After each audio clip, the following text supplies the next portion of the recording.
Ward by J.C. McRae. A production by Parahuman Audio. Performed by a cast of fans and volunteers. Please visit parahumanaudio.com to learn more. Thank you and enjoy.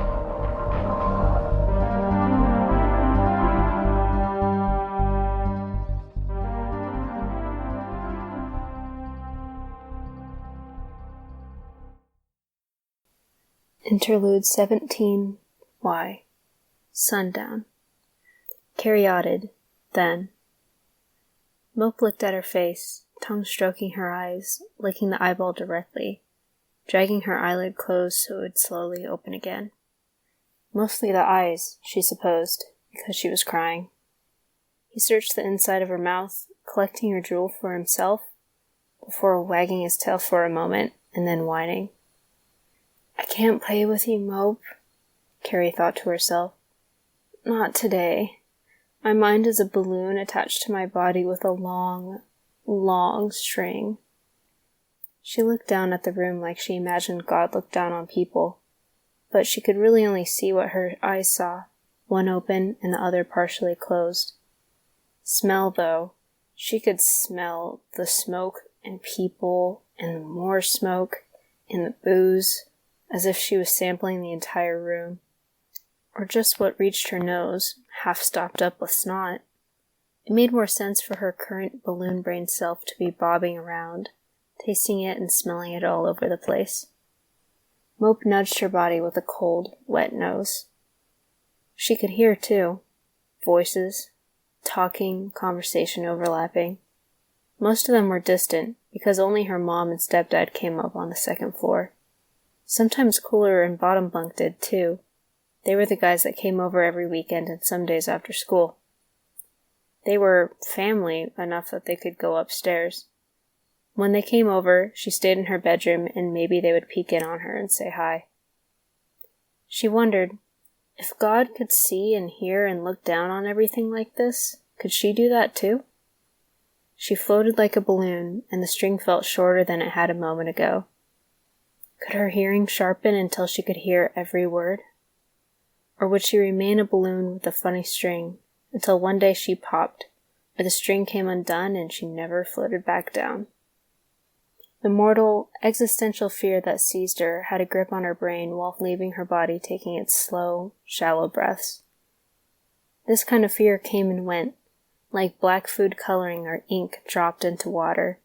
It made scary shapes at first, dark and unfurling like a black octopus wrapped in a cloak, then expanded out, reaching for every part of her brain.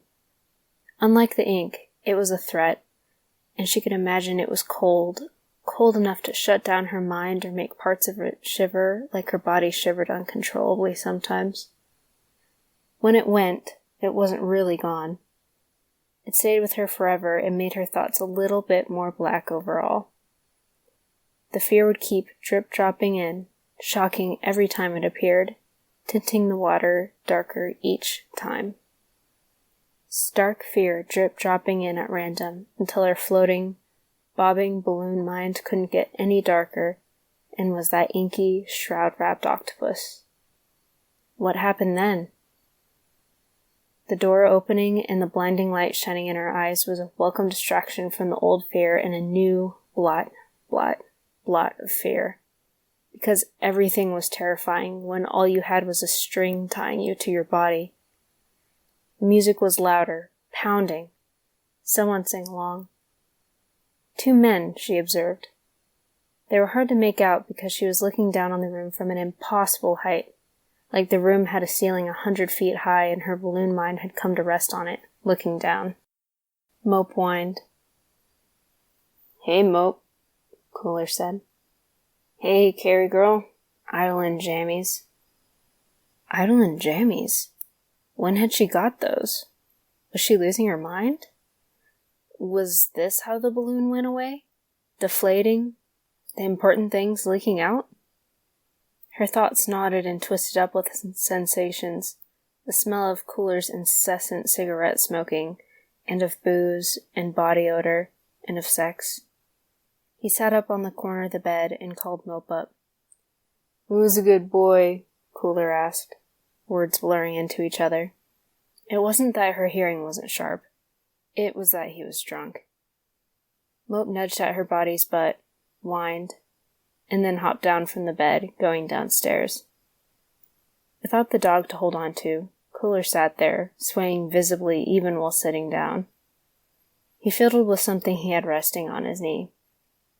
"Let's leave," came the voice from the door. Cooler ignored the voice. Bottom Bunk leaned against the doorway, arms folded. He looked so unhappy. The smell of him was worse. He smelled like her mouth tasted when she threw up a bit, but the barf never left her mouth. Sour and bitter. Him smelling like that made her hate him because it was awful, and because every time he got near, she had the exact same struggle to put her finger on what the smell was like. She had the exact same conclusion, barf in the mouth. Then she had the exact same thought after. What if she threw up in her mouth? Right now? What if thinking that very thought made it happen? Drops of black ink unfurling into horrifying shapes without meaning. Black ugliness with nowhere to go because it couldn't travel down that string to her body. Then, always, she had the same general realization, like becoming aware of her tongue in her mouth. That her tongue lay in drool that was accumulating in her mouth, and that wasn't so different from puking, and the puke filling her mouth, and her being unable to breathe. That thought was like someone taking the cap off the bottle and dumping the blackness in. Even with the string being as thin and long as it was, she thought her heart might stop from the pressure of it. "See this, Carrie?" Cooler asked, leaning forward. He waved something in front of her eyes. It moved too fast to be seen, and it was dark except for the edges that caught the light from the doorway. "Want a tattoo?" She did not, but the distraction of this new situation was a relief from the heart-stopping blackness that flooded her head. "Been giving them to people downstairs," Cooler said, his voice airy. "Leave her alone, Cool," Bottom Bunk said. "You're not supposed to give tattoos to kids, but it could be our secret, yeah?" Cooler said. "Yours, mine, and Bunk." "This don't feel right at all, man," Bottom Bunk said. Cooler sprung to his feet with a force that he couldn't keep up with, and had to put an arm out to stop himself. It pushed a poster Carrie had put up of Course Cross, and the bottom corner tore where it had been tacked to the wall. "You tore my poster." "Bunk, bitch, this is why no one likes you," Cooler said, putting his face near Bunk's. "My poster, the first band that I ever actually liked. I don't like people, and I don't like bands with people. Cross Course is entirely digital. Digital voices and digital faces. Absolutely nothing scary about them. It don't feel right." "Who are you to talk about right, Bunk?" Cooler said, getting more heated. "You stole money from little old ladies and shit." Bottom Bunk looked over at Carrie like he cared what she thought. She already knew, though. More importantly, her poster. "We saved your fucking life, Bunk. This is the kind of loyalty you show?" "No, Bunk said, twisting his face around so he didn't have to look at Cooler, who had his face an inch from Bunk's. "No, it's not about loyalty, Cool.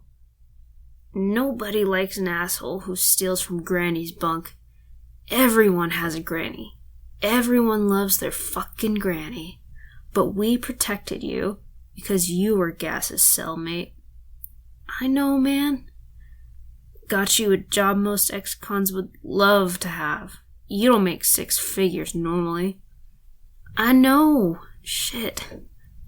"Know your damn place, man," Cooler said. "I'm having a little fun, giving the girl things so she doesn't have her weekend totally wasted." "Weekend?" Oh, she'd lost track of time. She'd missed the Sunday morning movie on Channel 40. Cooler pushed Bunk into the doorframe, leaning in heavily. "If I gave a single fucking word, you're not with us anymore. Not work, no parties, nothing. Don't fucking bitch at me about what's right and when I'm doing nothing wrong. Sour-ass smelling bitch. Bunk remained frozen, his face all clenched up, his eyes looking everywhere but at Cooler. Cooler backed off, leaning away, swaying, and putting his hand on her poster again to steady himself, crinkling it. He sat on the bed, and her perception of the motion was like her body was on a boat and a wave had rocked it. She didn't really feel much. It was why the drool, ink-black fear washed over her mind, didn't register most of the time. "What do you think, Carrie?" Cooler asked. "Ladybug? Little girls like ladybugs, right? That'd be cute. One on the ankle? Or a unicorn? I could put something on your hand so you can look down and see it all the time." Carrie floated, disconnected and anxious. "And an Eidolon to match the Eidolon jammies? Cooler leaned over, almost falling on top of her. He fiddled with the device. It whirred, and it made a sound like a dentist drill. "You take after your mom. She's so pretty," Cooler slurred. "Beauty mark right here, doesn't she?" It took him 3 tries to touch the right spot on her body's cheek. She barely felt it, tracking it more by the way the shadows fell and what she could see at the edge of her vision. "Give you a ladybug there?" He drove his finger into that spot in her cheek with enough force that it should have hurt. It didn't. Mostly she just felt confused. She had never really thought about getting a tattoo. Was it like a temporary tattoo, but stitched on like a sewing machine did? She felt like she could remember or connect the dots if she wasn't so balloon-headed. But it was needles, and she hated needles. And it was dentist-like, and she hated dentists. But it wasn't really her. She didn't feel attached to her own body. It was a thing. The string felt shorter, though. She felt closer to her body, like the ceiling was only 20 feet above everything. "Cooler," Bottom Bunk said. She hated Bottom Bunk. He smelled, and the smells always led down the same roads to the fear of throwing up and not being able to breathe after. "Bitch!" Cooler's response was belligerent. "Didn't I say to shut the fuck up? You've been using that a lot tonight. Shouldn't you change the..." He struggled to find the word. "The battery. Refill the ink?" "Bitch," Cooler said, like he was going to say it in response no matter what Bottom Bunk said. Then he lurched to his feet. He was gone a minute later. He didn't mush up her poster this time. Bottom Bunk remained at the door, smelling up her room. She hated him for that. "I'll fend him off, keep him distracted," Bottom Bunk mumbled. "You just, sleep. Whatever." He loomed in her doorway, smelling. "Sorry," he mumbled, before closing her door. She floated, lost in thought, fixated on the damage to her poster. She thought of cross chorus, and that did a lot to help distract her and fill the time. She played the music in her head, best as she could with the regular thumping coming from downstairs.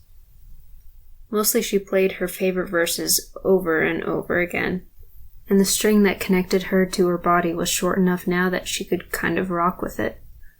The bed jerked. There was a moan, and it alarmed her. Like lying in bed late at night and feeling convinced there was a monster in the corner behind her, and it had been there all night. She was close enough to her body to feel that alarm.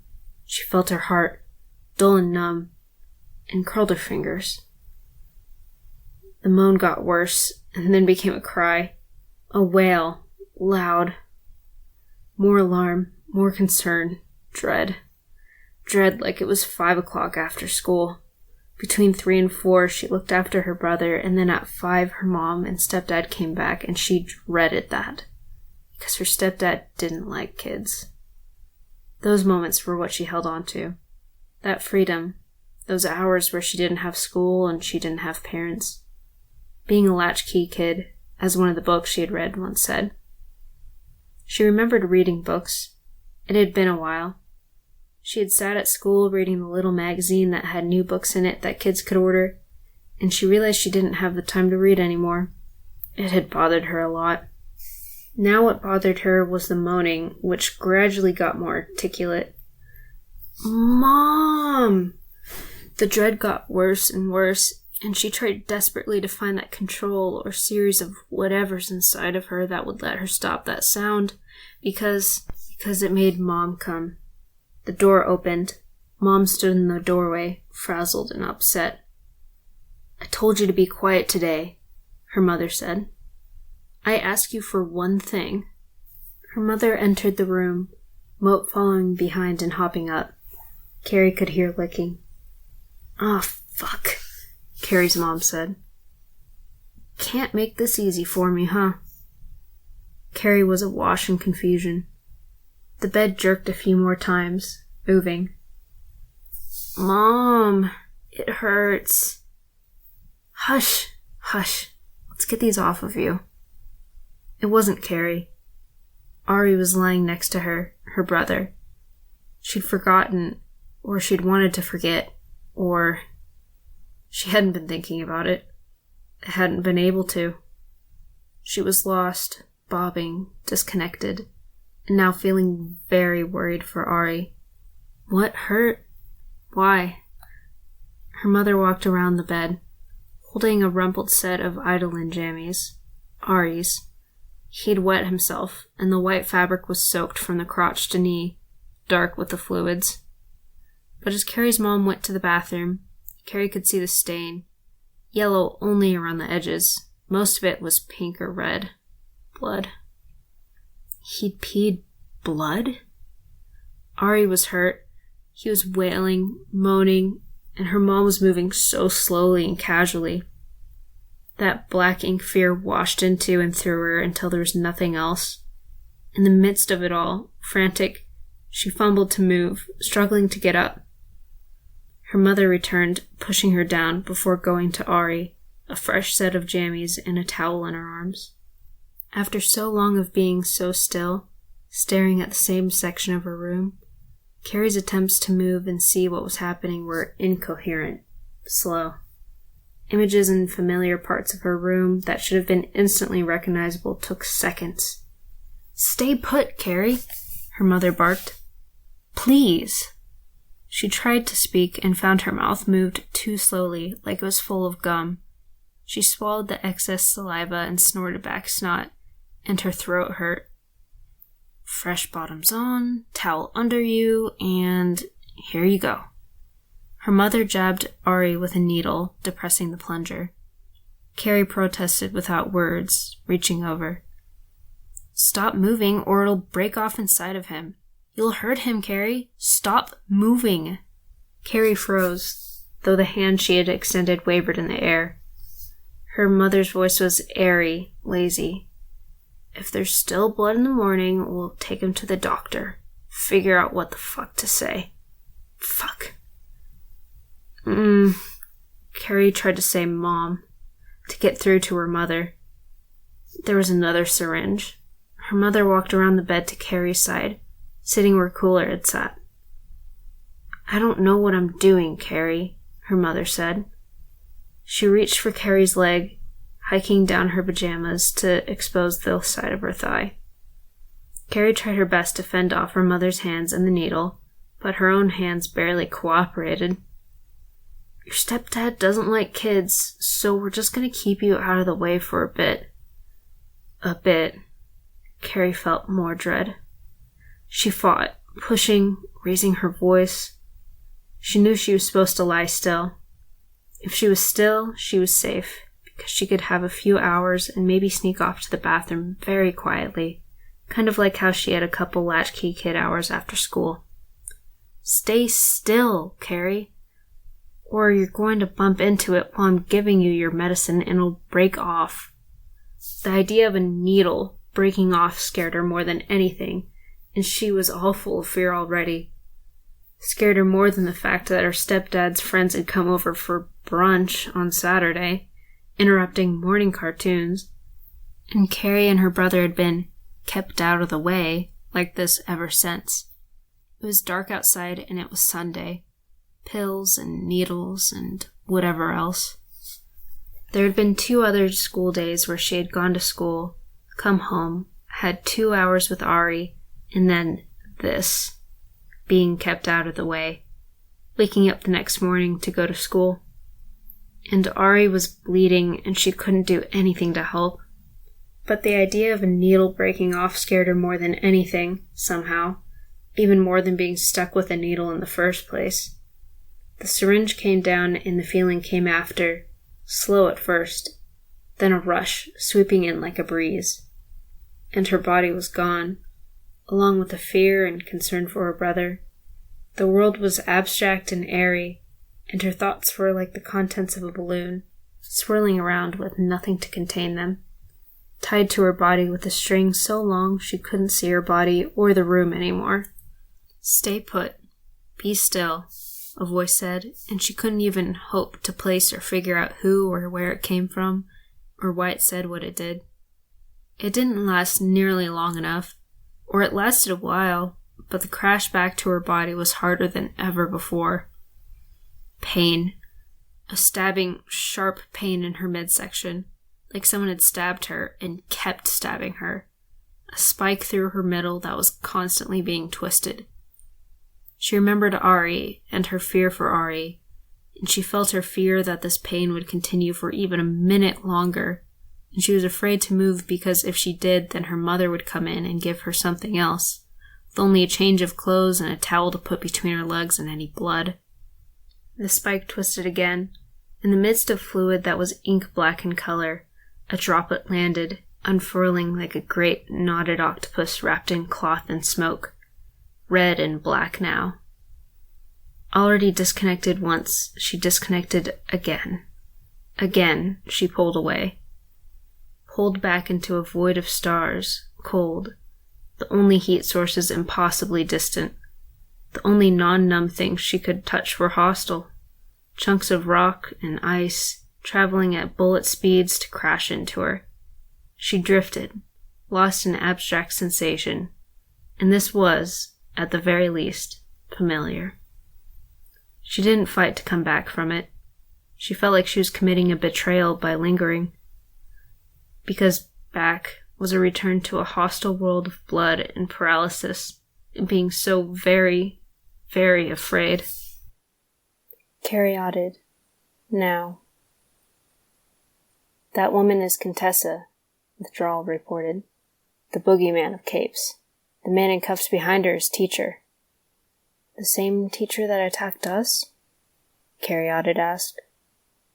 "Yeah, they finally got him," Withdrawal said. "But Antares is worried. She says she doesn't trust Contessa, and she knows more than she's letting on about the disaster the brainy-type Capes are all worried about. Either that, or she's going to make a big mistake." "She's strong?" Caryatid asked. "Apparently she's one of the very strongest. She can see the future and use that to do anything perfectly," Withdrawal said, reading off whatever he was seeing in his goggles. He seemed to take that in. "Wow." Finale spoke up, sounding unsure. "If this is a mistake, does that mean she's not being perfect? Or does it mean she's going to make a mistake perfectly?" Caryatid reached out, putting a hand on the back of Finale's head. It elicited a head turn and a smile from her friend. Finale wasn't dumb. Not mentally disabled or autistic, not mentally ill. Just developmentally delayed and stunted. She would probably never grow up all the way, would always have issues with outgoing filters like when not to say inappropriate stuff, incoming filters like judging whether people were being honest, and impulse control. Her own hang-ups and perceptions of her real and imagined limitations were as bad as anything. But she could sometimes say or ask really smart things, and have no idea she was doing it. That, or she's doing something that looks like it's going to be a disastrous mistake on purpose, Withdrawal said. Either way, Victoria thinks she might be missing the anti-parahumans as a problem. Here, possibly. something's in her quote-unquote blind spot that she isn't seeing. I'm not really sure I get it, Finale said. But you can explain later. For now, just tell me what to do. I can't speak for Fumehood in withdrawal, Caryatid said, but I don't know what to do.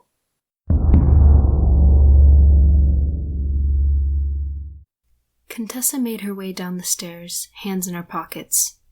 A crew of capes followed her, with a hulking woman carrying Teacher over one shoulder. The man was wrapped in what looked like a tube of plastic. "Ma'am," one of the Chite staff called out. An important-looking official stood by a staff officer, speaking in something that almost sounded English. Contessa didn't slow down.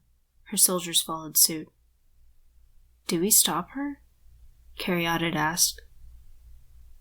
"Can we stop her?" Fumehood asked. She created an orb. "That's a good few capes. There's bystanders." Of course Fumehood was mindful of bystanders. "We go," Withdrawal said. "This whole thing is too dangerous, and Terry's thinks it blows up." Caryatid remained where she was, paralyzed, caught between stepping in to help and leaving with her friends. "Cease! That man is intended to be in our custody," the Chite staff member called out. Contessa didn't slow. "We will open fire!" Withdrawal was guiding Finale back. Caryatid reached for Fumehood, touched her mentor's coat sleeve, and dug fingernails in. "I can't," she whispered. "You can't retreat or you can't step in." "Either. Both. Earlier, before all this happened, we talked about our trigger events. Withdrawal, then Finale. I told you about mine," Caryatid whispered. "You did." "I can't deal with this." "Focus on tomorrow," Fumehood said. "Tomorrow, what do you want to have done?" There were too many people around, innocent bystanders. Caryatid summed up her courage, then strode forward a few steps. "Caryatid!" Withdrawal called out. "You can't!" Jogging more steps, then running, before putting herself in the woman's way, arms out to either side. A car to her right helped bar the way. She reached within herself and let her power settle. Stillness. Turning a page, finding something other than humanity, mortality, and physical sensation on the other side. Her body was made of turning pages. Taking a step, without stepping forward, backward, left, or right. Like there was a slight rise and fall, and she was something else on the other side.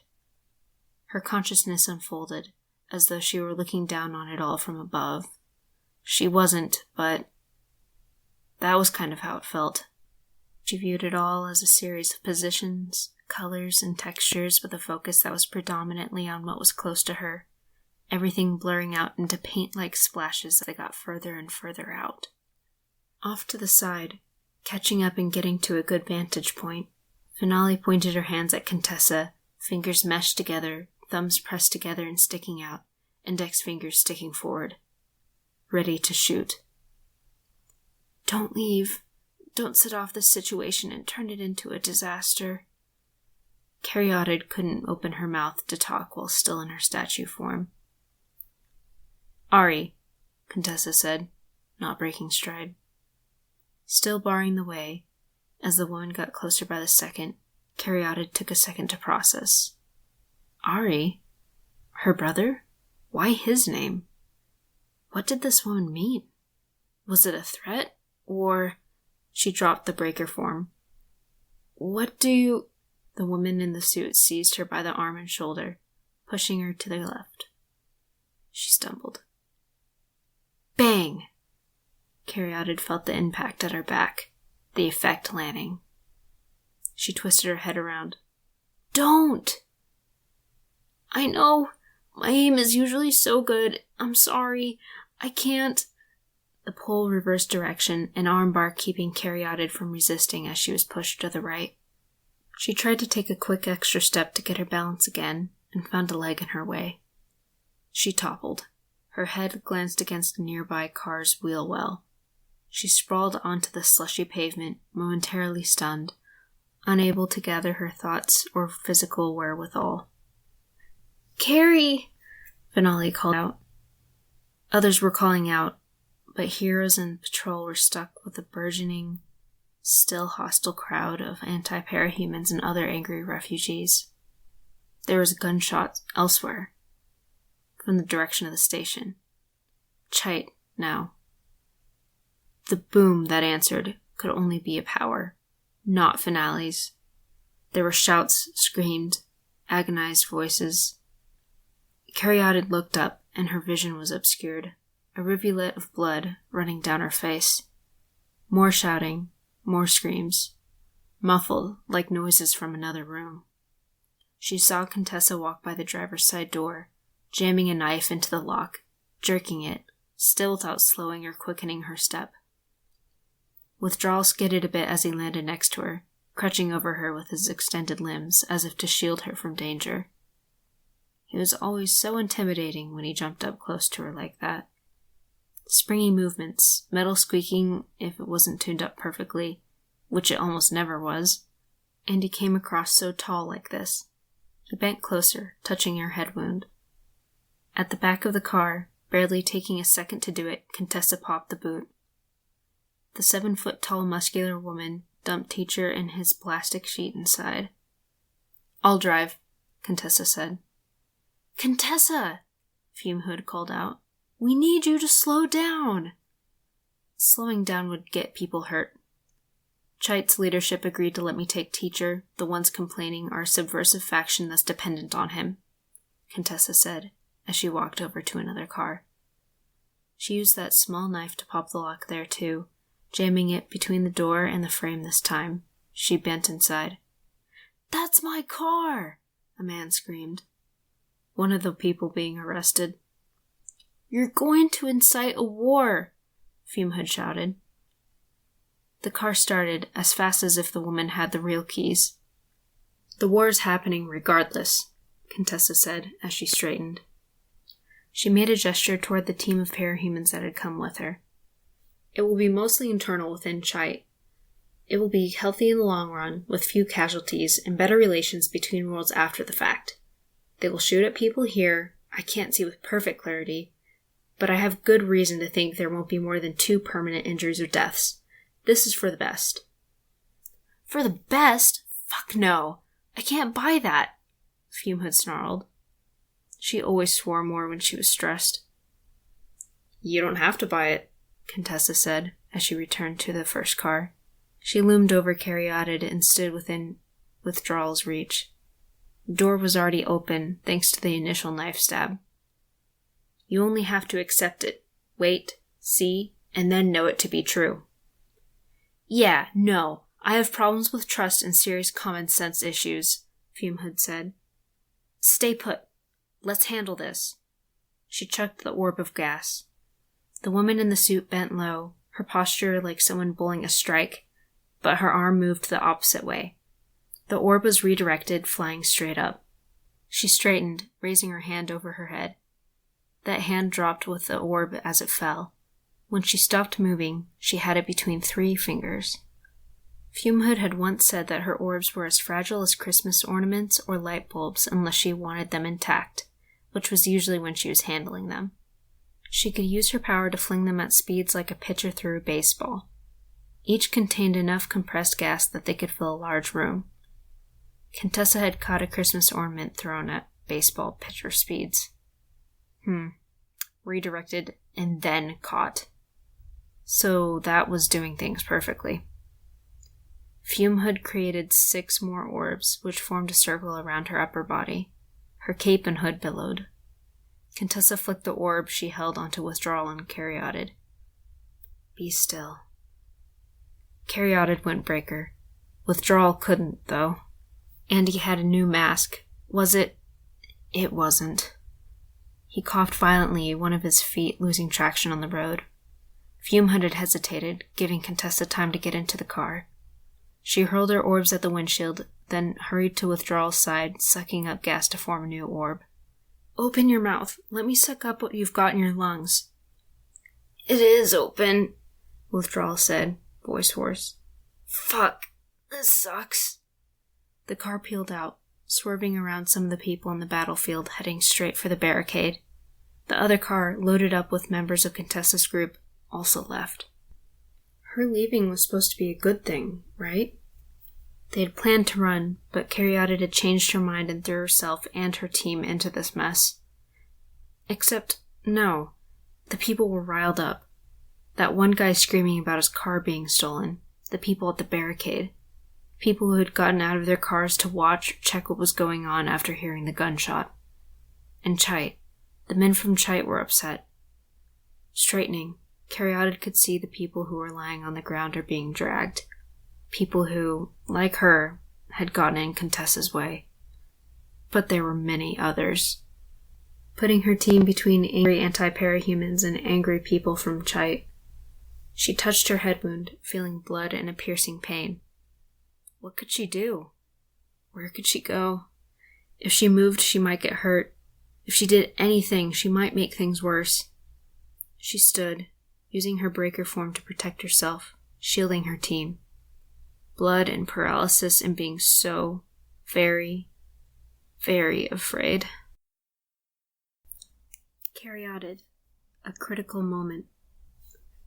Carrie gripped her cell phone with 2 hands. The hold music was maddening. She tensed as the person on the other end picked up. Mrs. I'm here. Yes, good. The man on the other end sounded like he was still getting organized, shuffling papers. Paper shuffling was good, right? It had to be good. I had a conversation with I must say they are a lovely husband and wife. Educated, well-to-do, well-meaning. The man on the phone had to be old. Carrie shifted her weight from foot to foot, impatient. They are, and I can testify. I've looked up the records to verify. They've arranged doctors, therapists, everything you could hope for. They've expressed an intent to adopt him.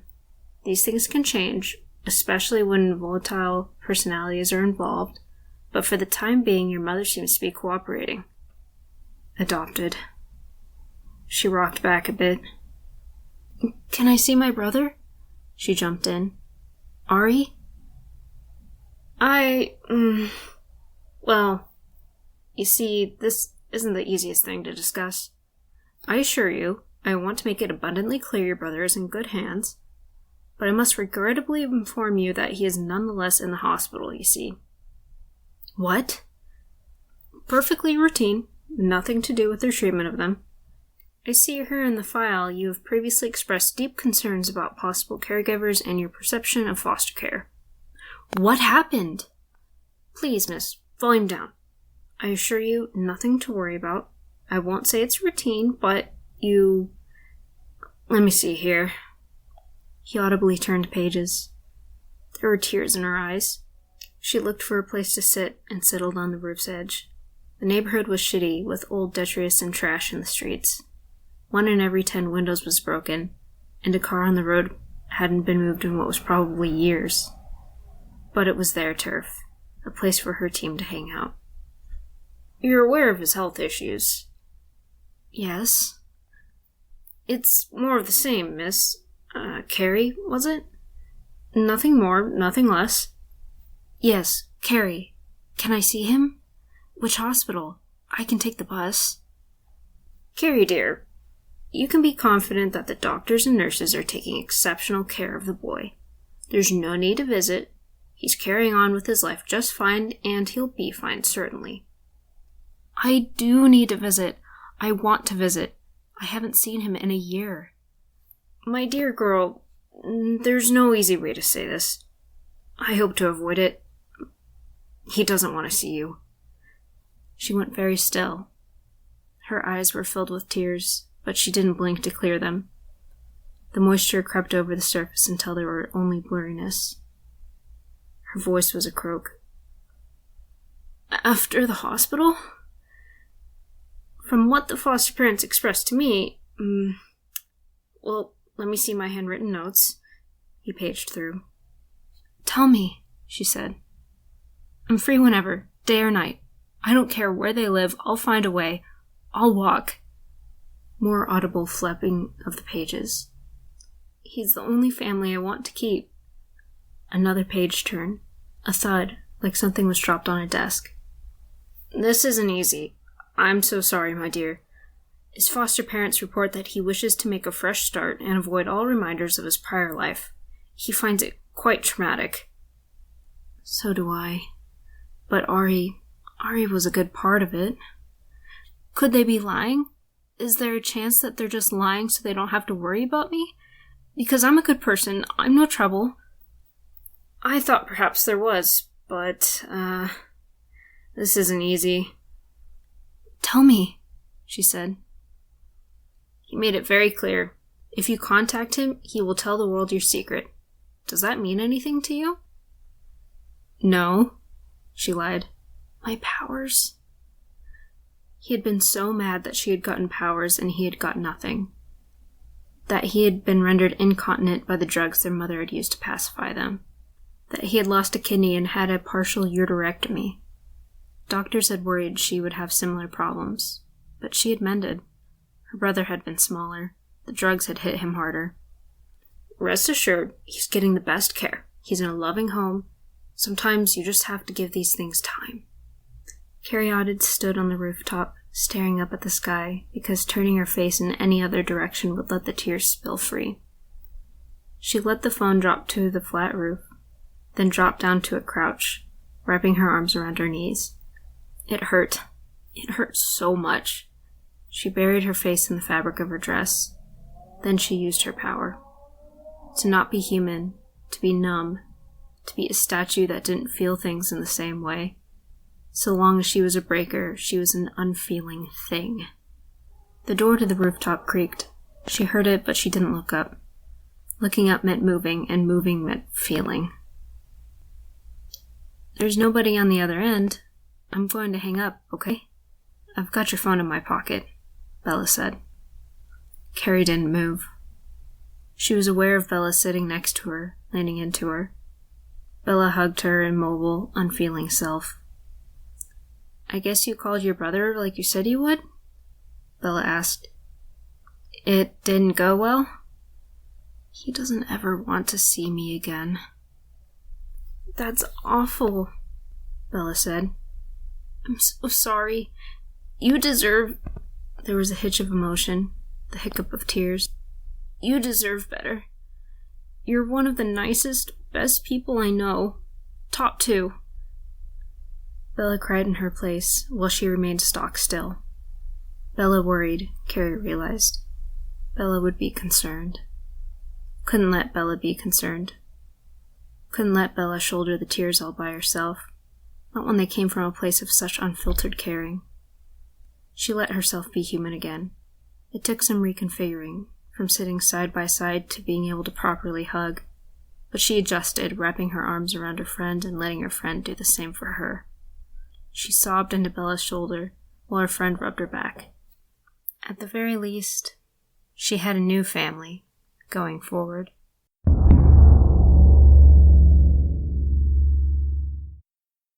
Fumehood. Now. She hesitated before every throw. A lot of the people fighting were civilians, and there was a chance that any person she hit with her gas could be asthmatic, too young, pregnant. It had been easier being an asshole. When she'd been an asshole, it had been okay to gas a teammate, or it had been something they would roll with. These guys, especially the malfunctions, she would actually feel bad if she gassed them, even with a light dose, like tear gas. She heard withdrawal cough. She felt bad. Contessa had used her gas to hurt this team. Each throw was calculated, placed far away from anyone who looked like they might be vulnerable, blocking off vision and blocking off access to areas. The wind periodically picked up, necessitating that she take time to gather up the gas before it could wash over her side in the battle. Not that there were really sides at this point. Not in the sense where there was stuff over there and stuff over here. The anti-parahumans had broken through and were mixed in with everything. They grabbed improvised weapons, or drew hidden ones. The refugees who were angriest were shouting, gathering together, telling the anti-parahumans to stop, or telling people to calm down. One very loud woman was shrieking about her husband's vascular problem and how he couldn't sit in the car for too long without issues. At the same time, there were guns. Cheat's people and a few stuttered capes were in the mix too.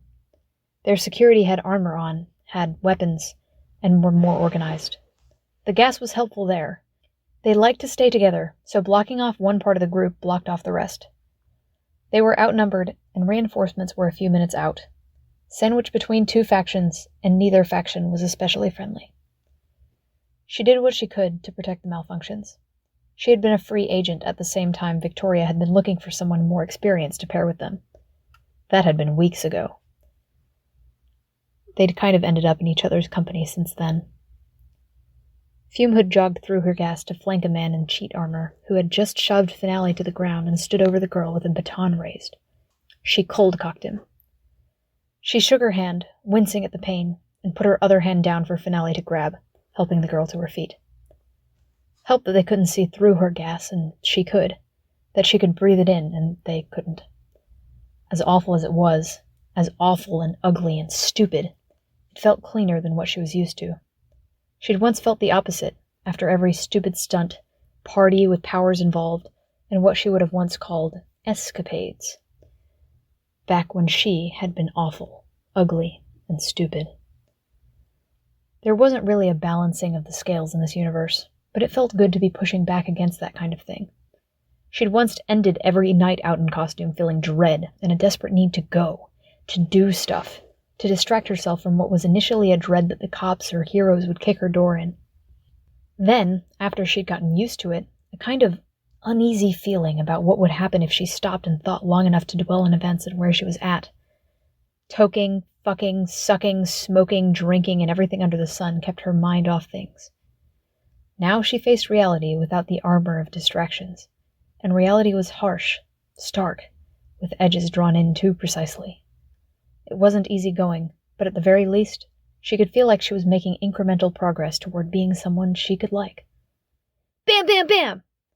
Fumehood judged where Finale was shooting, picked out one of her orbs, with a more yellow than a yellow-green or green tint, and used her orb-only telekinesis to curveball it forward. It detonated into a cloud. The bam, bam, bam became a rattle of detonations that knocked the offending group of anti-parahumans back into the expanding gas cloud. It would be very similar to tear gas in practice. These kids. Caryatid tackled a guy who was bearing a fire axe, knocking him to the ground. She went breaker while atop him. Fumehood threw another orb, a deeper green, nauseating, longer-acting, but subtler. Caryatid in her form wasn't affected. The guy with the axe, though, the fight quickly went out of him.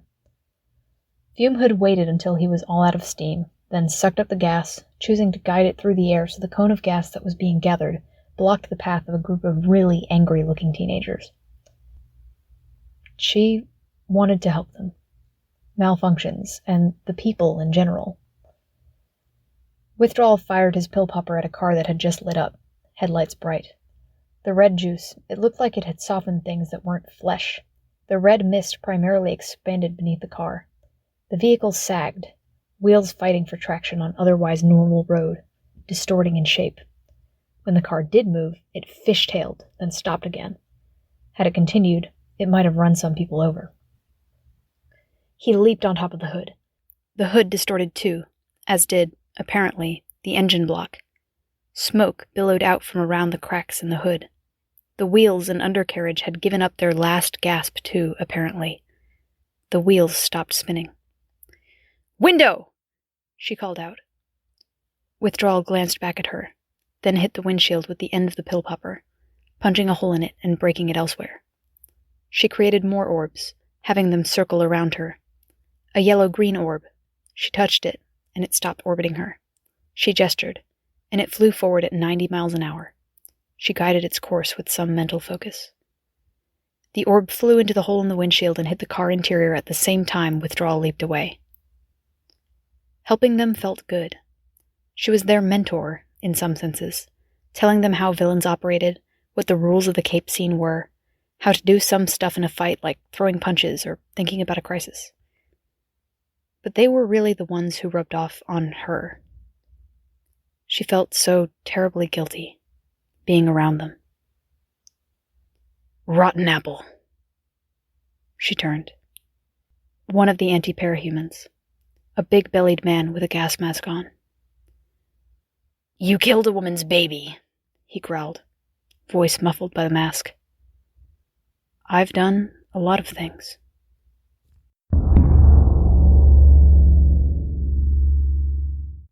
Fume Hood, then.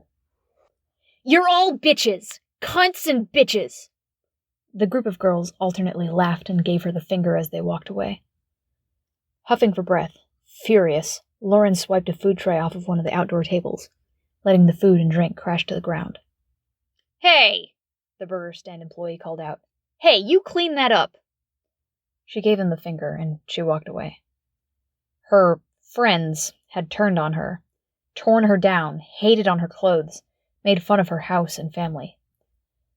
For no reason. Fuck them. It wasn't like she had a choice. Fuck all of this. Fuck the burger place. Fuck her family, who wouldn't even understand if she explained it. Fuck her mom, because she'd freaked out over finding one joint in Lauren's room and cut off her allowance, curb-stomping her social life in the process. She jogged away so the burger guy wouldn't be able to catch up to her, then walked with her hands in her pockets, pulling the front of her jacket closed, because the zipper always got stuck, and if it got stuck now, when she was in this fucking mood, she'd freak. Fuck! Her brown hair was tied back into a tight ponytail, because she didn't have the stuff to give it volume. Her jeans were one size too big, and her sneakers had holes in them she could stick her finger through. Fuck her mom. Fuck this. I'd give shit to someone who looks like me, she thought. Can't even get as mad at those bitches as I want to. What even was the point? Living in this fucking flaming cum dumpster of a town. She walked by the detritus and piled up clothing that looked like a homeless person's camp, and she hated that she lived here. Hated that this was the way the streets fucking looked. She horked a loogie and spat, placing the spit close to the pile of shit. The clothes moved. Startling, she backed off, moving away at double time to avoid any incident. There was a man at another collection of homeless stuff, half a block down, wearing army camo and a colorful shirt with mouse protector on it. He had a thick beard and stood with his mouth open, making it apparent he was missing a couple of teeth. That ain't right, he drawled, as she walked down to the other side of the road. Spitting on someone? Spit near, not on. Ain't right. Ain't right to lecture someone about something you didn't see right. I think you should go back. Apologize. She's up. Lauren looked back. There was a girl, maybe 2 years older than her, who was sitting up, looking. Leave me alone, man. I'm having a shitty night. That makes it more important to make things right.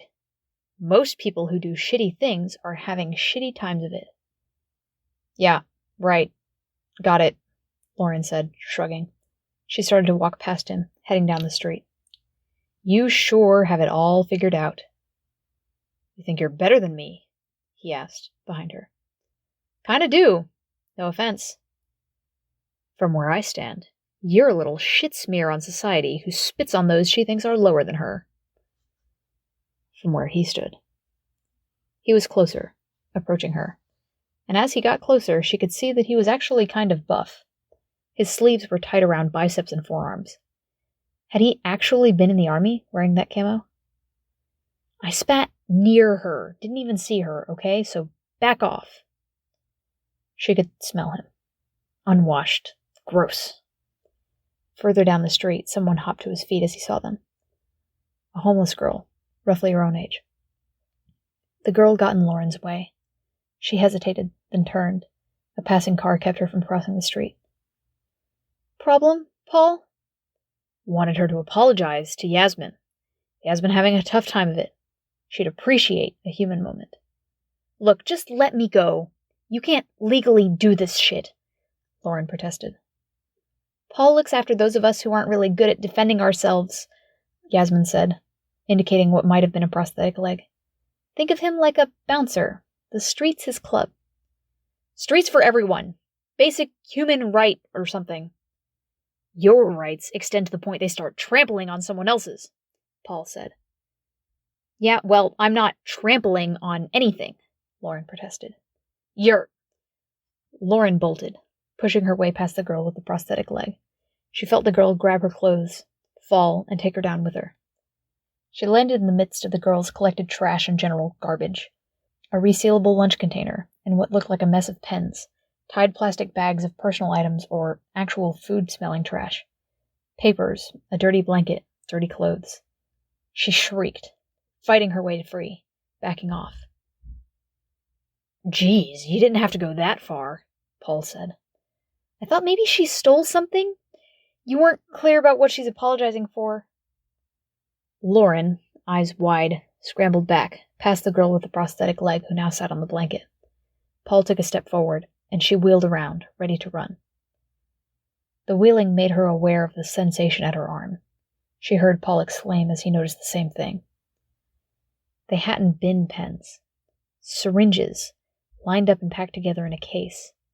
Some had stuck into her arm near the elbow and bounced as she moved. She rushed to pull them loose, scattering them to the ground.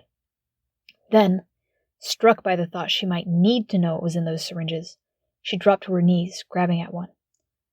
Paul stepped closer, and she backed away on hands and knees, the syringe feeling fragile in her hand as she put weight on it. Panicked, she turned to go, only to see the commotion had stirred up some of the other locals. Someone had stepped out of a nearby doorway. Someone across the street shouted. Loathing and revulsion in all directions, inward included, choked her. The scene around her distorted, and for a panicked moment, she thought it was drugs. But what she saw was too big for drugs.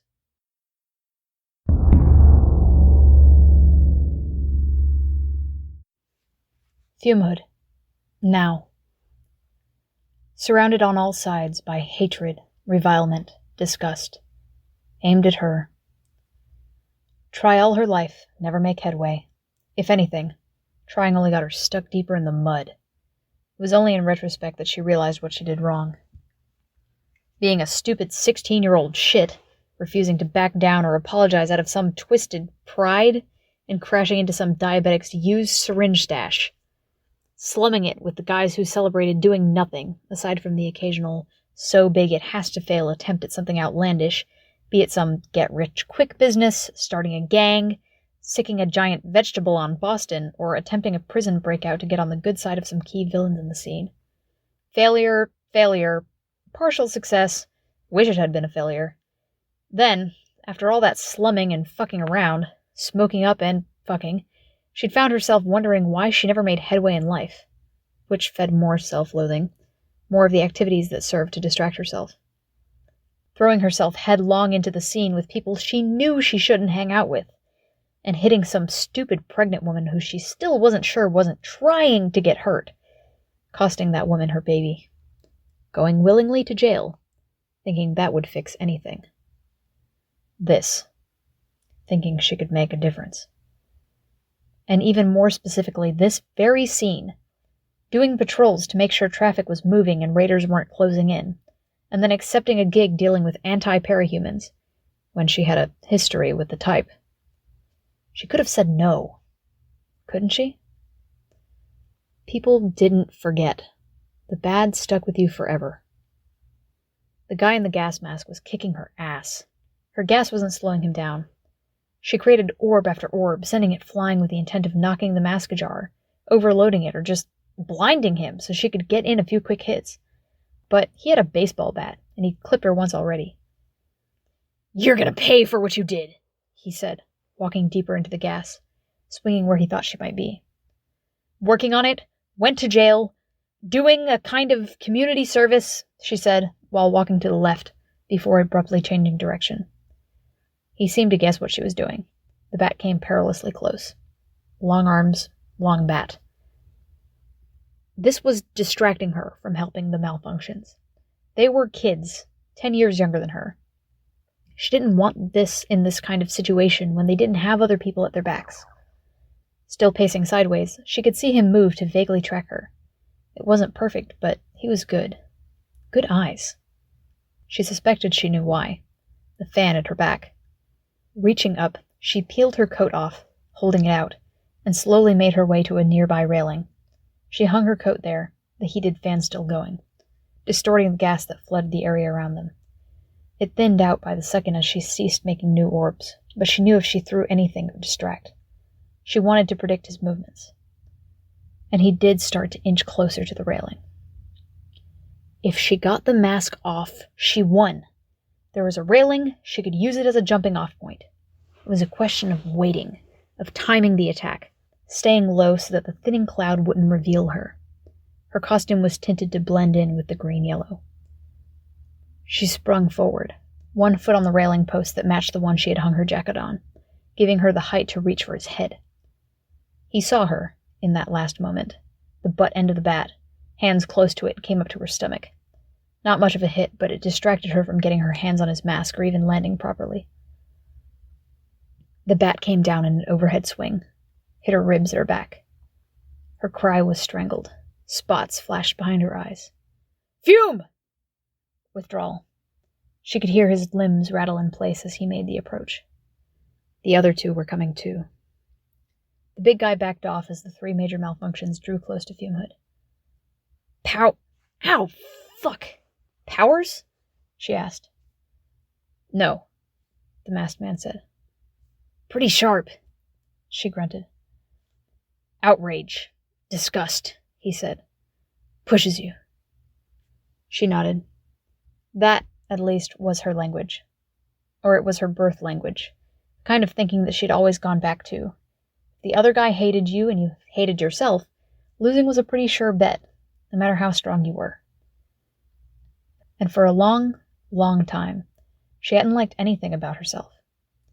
Blame from all directions, including her own blame turned inward. Resentment, same thing. Frustration, wearing her down. You win, she said. Got your licks in. This is going to hurt like hell for a long, long while. I'm not done, the man said. You're done, Withdrawal replied. The man drew his gun, still holding his bat in the other hand. He pointed at Withdrawal. No! Fume Hood grunted. The shout elicited a blinding pain. She tried to stand and instead landing on her elbows and knees. She created an orb, holding it in her hand. She couldn't bring herself to throw it, or to focus enough to use her power to fling it. Shoot me. Just me. It's fine. It's not fine, you idiot, Finale said. I could... The gun went off. Fume Hood twisted to try and look up and see what happened. The pain in her back made her only see darkness and stars for long seconds ahead. Shh, the man in the gas mask said.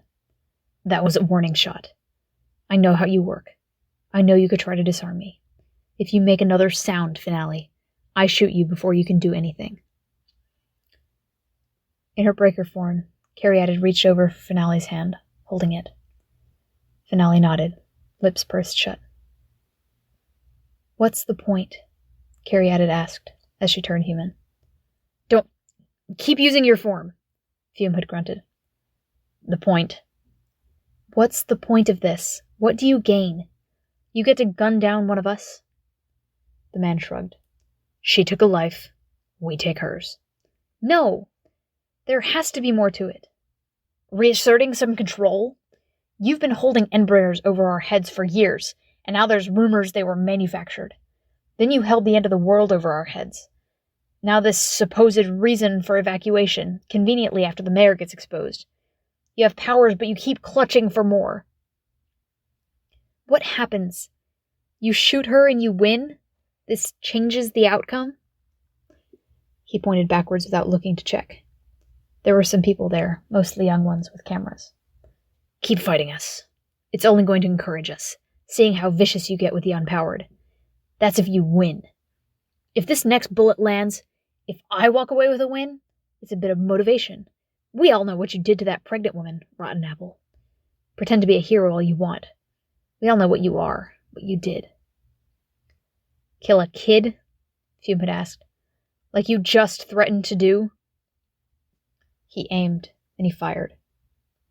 It felt like getting shot. She wanted to wrap her head around it so she could start to process the pain, but the most familiar sensation she could connect to was the last time she'd been shot. Every muscle in her body but one clenched with the pain, which speared through her midsection. The one muscle that didn't seem to have any strength at all was low in her stomach, and in its absence she found herself flopping over, curling up into the fetal position. "Fume! You bastard!" Withdrawal called out. "What's wrong with you? Point that thing at me and I'll empty this into the group of you." "You need to go," Fume had whispered, barely able to follow what was happening, but giving it her all anyway. She could see people closing in nearby, this guy's friends, forming a defensive perimeter around this scene. Others who might not be friends, who were just regular civilians who were watching. "We're not leaving you," Finale said. "You have to. I'm sorry." "No." "Finale!" Fume Hood hissed out the word. The hiss made her back and stomach cramp up. "You go. I'm not this great person. I'm not worth it." "No." "You..." Fume had tried. "You told me your stories, your trigger events. You told me who you are.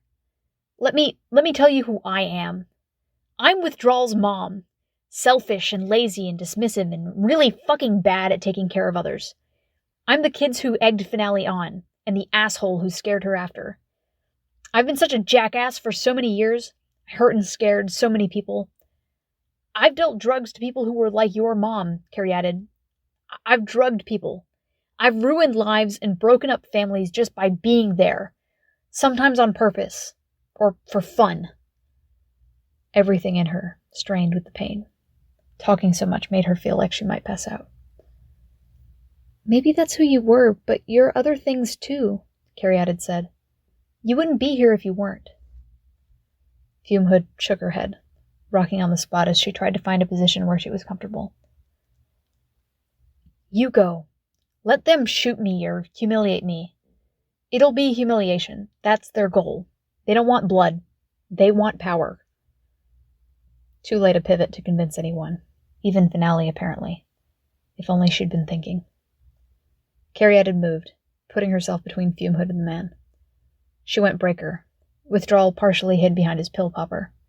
A thin shield that wouldn't do. There were too many others. They'd moved because the man with the gas mask and gun was moving. Fume Hood sat up, hand reaching for Finale's shoulder. Her hand was occupied. An orb. She'd created it and forgotten about it. All that straining, all that pain, tension, the muscle activations, whatever it was. She'd been straining and flexing parts of herself that had nothing to do with her body. Her power. By pure reflex. One orb, with enough condensed, noxious gas in it that it was almost black.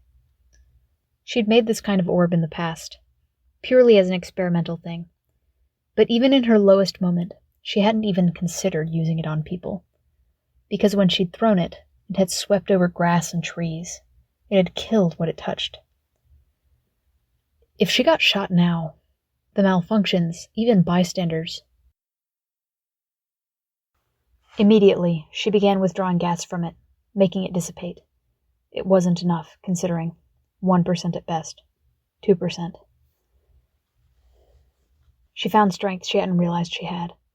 Struggling, hand out, warding the gunman off. "Wait!" He raised the gun, pointing.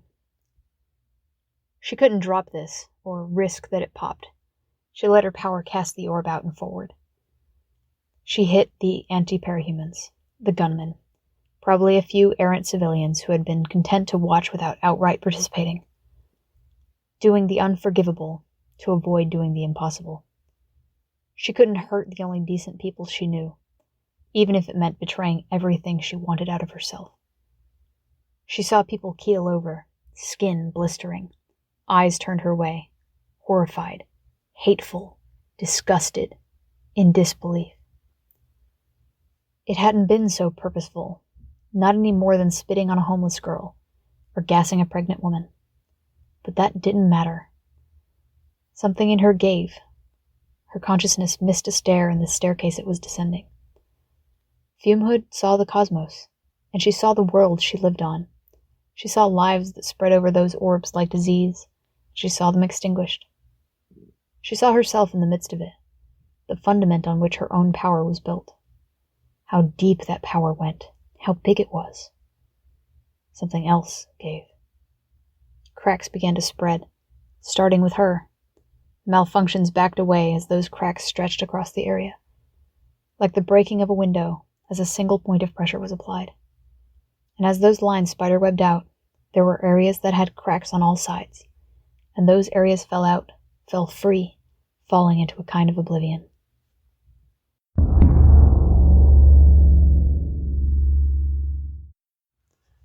Fumehood, a critical moment. "You play guitar?" Finale asked. "Can you show me?" "I'm not great. Self-taught. Mostly just to pull out at parties and campfires if the mood's right." "Please." Fumehood picked up the guitar. She experimentally strummed it, then began to play.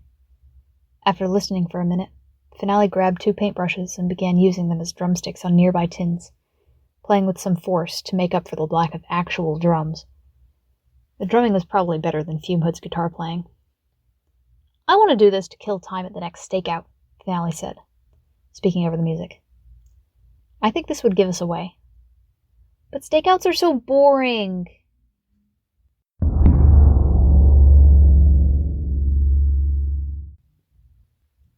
The kids.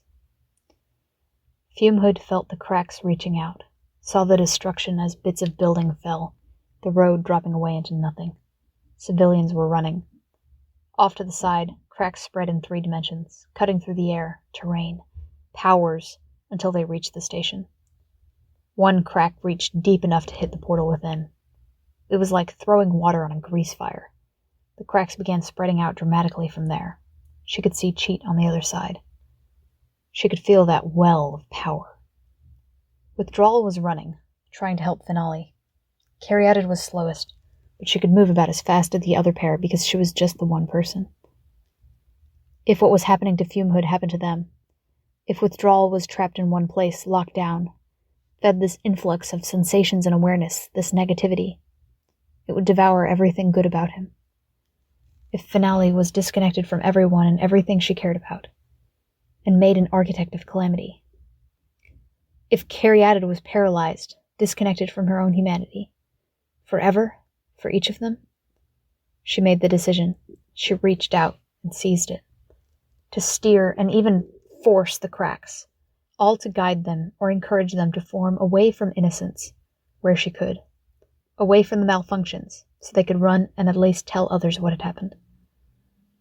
Gas leaked out of her mouth, and her body contorted, distorted, more like Caryatid's other form than her own. She was losing herself.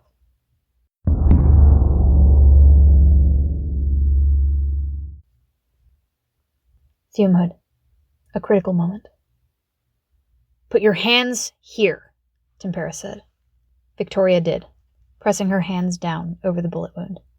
Blood leaked out over the tops of her fingers. Fumehood looked up at the 2 women's faces, watched as Tempera prepared some paint, saw Victoria's concern and focus. "Why are you trying? Why? For me?" "Not," she managed to say. The pressure on her stomach didn't make it easy to speak. "Not?" Victoria asked. "Not a good day." "No." "No." Tempera took an offered first aid kit, popping it open, grabbing things from within. Victoria focused on applying pressure, her eyes going from the wound to the scene around them. "Not a good day for any of us," Tempera said, looking over her shoulder before she got to work. "But you're still trying." "We're still trying?"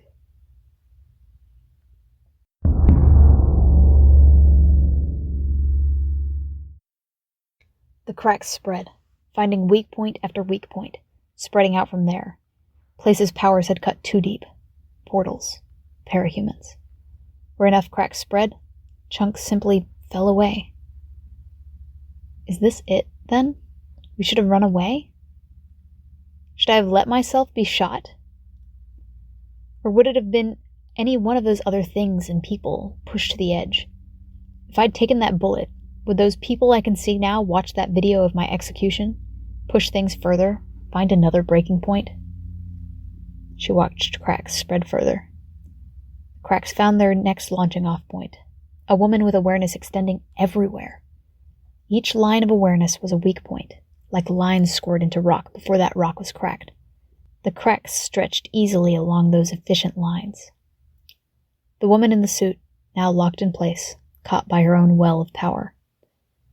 Because she's her own blind spot, like Withdrawal said, much as any of us are blind to our own selves. She was too interconnected.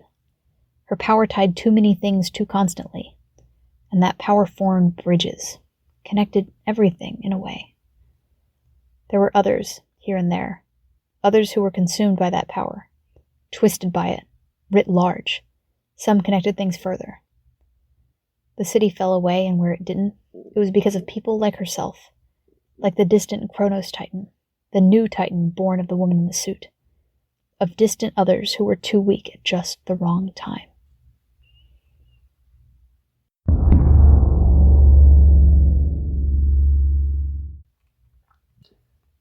Fumehood.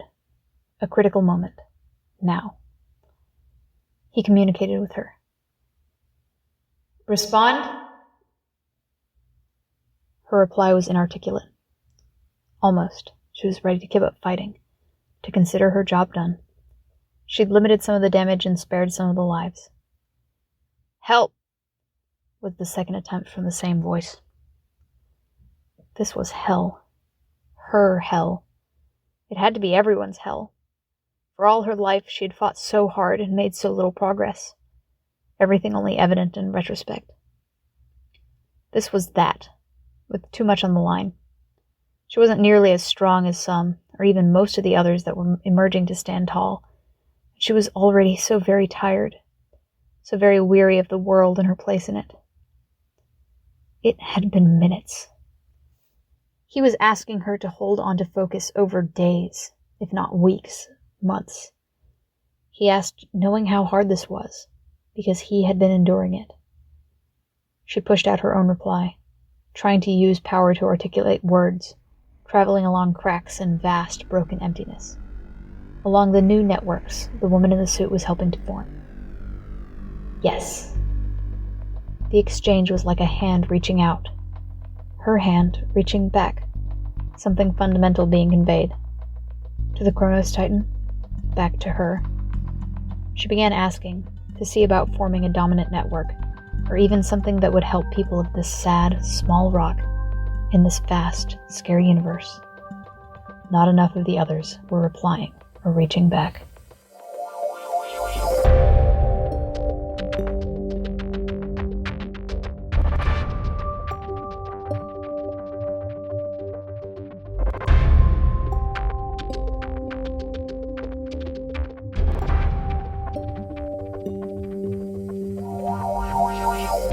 This was a production of Ward by Parahuman Audio.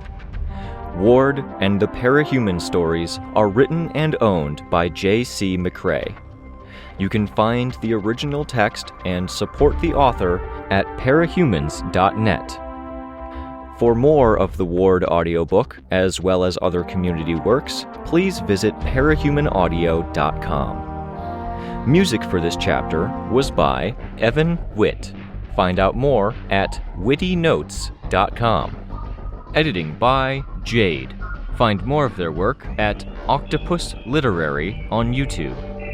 Narration by Jade. And Warriors at the Disco. Find more of their work at our website.